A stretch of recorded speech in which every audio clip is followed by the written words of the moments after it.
Pierre Bellemare. Issue fatale. Le bébé est une personne. L'homme marche dans le froid et le brouillard, torse nu, en jeans et en basket, le crâne rasé, la nuque basse, le bras gauche replié sur le paquet qu'il porte, un couteau dans la main droite. Des files de voitures le suivent. Dans la lumière des phares, on voit nettement se découper sur la bande d'arrêt d'urgence de l'autoroute la silhouette massive, les épaules musculeuses soulignées par le t-shirt mince qui colle aux pectoraux. Le soleil se lève avec réticence. Il est 10 heures en ce matin de septembre et les voitures roulent lentement, au rythme des pas de l'homme, comme pour une cérémonie d'enterrement. Dans ce cortège, des voitures de police. Toute la partie de l'autoroute sur laquelle l'homme avance seul et à pied vient d'être bouclée. Pour la plupart d'entre eux, les automobilistes pris par hasard dans cette étrange procession ignorent ce qui se passe. C'est un kidnappeur. L'enfant qu'il porte est enveloppé dans une blouse blanche stérile. Le paquet est minuscule, à peine discernable au creux de son bras. C'est un prématuré. Né à 7 mois et demi, brutalement arraché à sa couveuse 4 heures plus tôt par un fou. Ce fou est son propre père. L'enfant est une petite fille. Elle respire depuis 10 jours seulement hors du ventre de sa mère. Déjà, à l'instant de sa naissance, elle était en danger. Tant de choses ne sont pas achevées lorsqu'on vient au monde avant l'heure. Tout est si fragile. On nourrit par perfusion, on maintient en permanence la chaleur nécessaire, on injecte des médicaments, on manipule avec des gants, par crainte des virus et des microbes bien plus puissants que ce petit être minuscule. L'homme ne peut pas l'ignorer, puisqu'il l'a prise lui-même dans le service des prématurés d'une maternité du sud de la France. Il a lui-même ouvert la bulle de plastique, arraché lui-même les perfusions. Il était 6 heures du matin et les infirmières de garde l'ont découvert trop tard. Il était là, surgi de nulle part, planté devant le bébé. La scène s'est déroulée si vite qu'elles n'ont rien pu faire. Elles l'ont vu ôter sa blouse, plonger la main dans la couveuse, prendre l'enfant, l'envelopper dans le vêtement stérile et se retourner vers elle. « Laissez-moi partir avec ma fille !» Il a sorti un couteau de sa poche et a ajouté « Ou je la tue !» Une infirmière a tenté de discuter, d'expliquer le danger. Elle a tendu les bras et supplié. Alors l'homme a posé le couteau sur le cou du petit bébé. Il s'est avancé vers les femmes en blanc qui faisaient une barrière entre lui et la sortie. « Elle est à moi. Je l'emmène chez moi. » Il était venu avec des valises comme un voyageur en partance. Il les a laissées sur place. Personne n'osait bouger de peur qu'il n'accentue la pression de la grande lame sur la gorge si petite. Un faux mouvement, une seconde de panique et... « Je l'emmène chez moi, dans mon pays. Elle est à moi. » Il a pu descendre l'escalier, protégé par la peur de ces femmes. L'une d'elles a encore dit « Elle va mourir dehors. Elle ne peut pas respirer dehors. » Il n'entendait pas. Au bas des escaliers de l'hôpital, le hasard a failli provoquer le désastre. Des policiers étaient venus là pour accompagner un détenu malade. Surpris, l'homme a paniqué, pointé le couteau dans leur direction en hurlant « N'approchez pas !» Les policiers se sont d'abord immobilisés. Derrière le kidnappeur, les infirmières, des visages angoissés, 5 secondes d'hésitation durant lesquelles l'homme se sent coincé. Il ne peut ni avancer, ni reculer. Alors, pris d'une rage folle, il s'élance vers une baie vitrée qu'il fait exploser à coups de pied pour sortir. Avant le fracas du verre brisé, tout le monde a entendu les faibles gémissements du bébé, réveillé et pleurant un petit coup. L'homme est dehors. Il court vers un taxi qui, voyant arriver cet énergumène et la police derrière lui, démarre en trombe. Nouvel instant de panique. L'homme est déconcerté d'avoir raté son but. S'il avait pu prendre le chauffeur en otage, s'installer à l'arrière avec l'enfant, où serait-il allé? Vers l'aéroport? Menacer d'autres gens? Exiger un avion? Il a dit qu'il voulait rentrer dans son pays. Son pays ne se gagne que par avion ou par bateau. Au moins l'enfant n'aurait pas eu froid. Mais c'est raté. L'homme court dans la rue, s'enfonce dans la ville, tandis que les radios des voitures de police grésillent, que les appels téléphoniques se bousculent. 2 heures plus tard, on connaît son identité, son signalement et les circonstances approximatives de ce kidnapping. Un père de nationalité étrangère, un fou. Mais un fou de quoi? La mère de l'enfant n'a qu'une explication. Ils ne s'entendaient plus tous les deux. Elle a décidé de le quitter avant même d'accoucher et voilà qu'il surgit comme un animal furieux et s'empare de leur prématuré de 7 mois et demi, plus 10 jours d'existence en couveuse. Un être dont la survie dépend de toute une technologie postnatale. Quel homme, quel père peut prétendre être un homme et un père en faisant cela? Il veut l'enfant et il le menace de mort? Un témoin de l'enlèvement a dit à la police: « Il est dingue, il a le regard d'un dingue, le couteau est plus gros que le cou de l'enfant. » La brigade d'intervention locale a réussi à le retrouver à la sortie de la ville. Il marche toujours sur l'autoroute, se retourne de temps en temps en balançant le couteau, sans ralentir sa marche. La mère est dans une voiture de police, le regard braqué sur lui car il vient de s'arrêter brusquement. Il lève le bras droit, brandit la lame en hurlant qu'il va mourir plutôt que de rendre le bébé. Et la lame plonge d'un coup. La mère hurle. Il a planté l'arme dans son épaule et la retire aussitôt. Il saigne. La blouse qui enveloppe le bébé devient rouge. La mère se recroqueville de terreur, le visage entre les mains. Fou, fou, que veut-il? Partir réellement avec sa fille? Se tuer et la tuer? Le péage de l'autoroute n'est pas loin. Le bébé, nu, seulement vêtu d'une couche et protégé de l'air extérieur par le tissu de la blouse, risque de ne pas supporter plus longtemps le froid. Température sur l'autoroute, environ 18 degrés.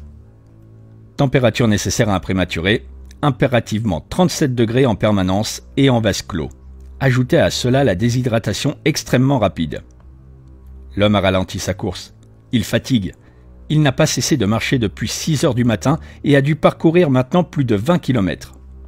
Il s'arrête un moment au bord de l'autoroute, peu avant le péage. La police est partout. Qu'espère-t-il? Personne ne l'a encore approché et n'a pu discuter avec lui. Un policier va le tenter. Proposer une voiture banalisée et l'aéroport comme appât. Manifestement, c'est ce que veut le fou. Un avion. Si l'on parvient à le faire monter dans une voiture, les hommes saisiront l'instant propice pour intervenir. Dans ce cas, l'instant sera court. 1 seconde d'inattention qu'ils devront saisir avec une parfaite coordination dans les gestes. « En quelques minutes, tu seras à l'aéroport. La voiture est là, on te conduit. Allez, monte, on ne tentera rien. N'aie pas peur, reste calme. » Il hésite, il tremble, la main crispée sur le manche du couteau, l'enfant au creux de son bras gauche est silencieux, inerte. Du sang suinte de sa blessure à la clavicule. Le t-shirt en est recouvert. Le policier n'aperçoit qu'un tout petit bout du visage crispé, si blanc, tacheté du sang de son père. L'homme se décide. Avance, le regard traqué, on lui ouvre la portière à l'avant à côté du chauffeur. Il monte rapidement, s'installe sur le siège et le couteau reprend aussitôt sa place sur la gorge du bébé silencieux. La voiture et son petit passager démarrent, suivis par le cortège des voitures de police. Une bretelle de l'autoroute mène en direction de la grande ville qu'il faudra atteindre, à une centaine de kilomètres de là, avant de filer ensuite sur l'aéroport international. Ce jour est un dimanche. Cette route est celle du soleil, le pays que veut rejoindre cet homme est en guerre. Déjà les radios ont jeté l'information en pâture aux citoyens mal réveillés. On ne sait ni qui il est vraiment, ni quelle est sa folie, on ne sait qu'une chose, il emporte un prématuré de 7 mois et demi en lui tenant un couteau sur la gorge. La police ne peut toujours pas intervenir et la ville approche. Les premiers immeubles, la foule, les rues encombrées, toute la vie d'un dimanche matin qui se déroule innocemment. L'homme est tellement tendu et crispé qu'il a la bouche sèche et respire mal. Épuisé par des kilomètres de marche, il a soif. L'un des policiers propose d'une voix neutre « Tu veux boire ? Il y a une épicerie devant nous. Je descends, j'achète une bouteille d'eau et on repart. Tu ne tiendras pas longtemps sans boire. D'accord ?» Le regard fou du preneur d'otage tente de deviner le piège. Le couteau ne quitte pas d'1 millimètre le cou de l'enfant. Boire, c'est tentant. Il est à bout de souffle, il souffre. Pendant quelques secondes, il hésite à dire oui. Comment faire pour boire sans lâcher l'enfant? Il a trouvé. Ne pas lâcher le couteau et boire de la main gauche en gardant son précieux paquet. Il peut aussi ne pas boire du tout. Il peut aussi descendre de voiture, se tenir suffisamment à l'écart pour avoir le temps de réagir. Son regard fait le va-et-vient entre l'enfant et la boutique toute proche. La promesse d'une gorgée d'eau fraîche l'emporte. Le policier a compris qu'il tenait une minuscule bribe de confiance provisoire. J'y vais. On arrête là, que personne ne bouge avant mon retour. La voiture stoppe devant l'épicerie. La mère voit le policier descendre et se diriger d'un pas tranquille vers la boutique. Y entrer et ressortir 30 secondes plus tard avec une bouteille d'eau. Rien ne bouge à l'intérieur du véhicule.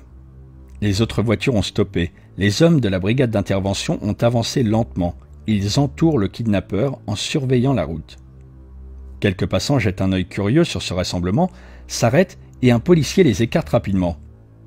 Le policier remonte dans la voiture et tend la bouteille à l'homme. « Tiens !» Le geste est machinal, instinctif. L'homme modifie légèrement sa prise, le couteau s'écarte de l'enfant, d'abord de quelques centimètres, puis un peu plus. Tout va très vite, alors que les personnages semblent immobiles. L'homme retire le couteau, il va tendre la main soit pour saisir la bouteille, soit pour menacer le policier d'arrêter son geste, de poser la bouteille ailleurs, de ne pas la lui tendre avec autant d'ostentation. Ils bondissent tous en même temps. Cette demi-seconde d'inattention, de relâchement, il la guettait autour de la voiture. Un homme attrape le poignet, immobilise le couteau, un autre saisit l'homme à la tête, le tire à l'extérieur de la voiture, un troisième immobilise les jambes, un autre le bras qui tient l'enfant, un autre le désarme et un dernier dégage le minuscule paquet d'un geste si rapide et si précis que le kidnappeur n'a même pas le temps de hurler. Cette demi-seconde de relâchement était le seul espoir des forces d'intervention pour éviter la dangereuse traversée de la ville, l'aéroport et la suite prévisible. Le fou, privé de l'objet de sa folie, s'effondre en larmes. L'enfant est vivant. Maintenant, l'ambulance file avec son précieux fardeau vers une autre maternité, une autre couveuse. La mère peut enfin éclater en sanglots libérateurs, elle peut poser toutes les questions du monde, elle a toutes les réponses. Il est midi et c'est fini. Le bébé n'a rien. Il ne souffrira pas de l'équipée sauvage, il était temps. On réchauffe ce petit bout de fille, on l'hydrate, on la nourrit. Elle va dormir du sommeil des justes et des innocents, à l'abri de la furie du monde extérieur, des microbes, du froid et de son père. Je l'aime. Sa mère n'aurait pas voulu me la donner. Elle m'aurait empêché de l'avoir, de l'élever. J'ai le droit d'avoir ma fille à moi. Je l'aime. Non, monsieur le fou d'amour. Pas comme ça. Et probablement plus jamais. Même si un prématuré de 7 mois et demi et 10 jours n'a guère de chance de se rappeler sa première sortie dans le monde extérieur, les adultes, eux, s'en souviendront longtemps, et vous l'avez perdu.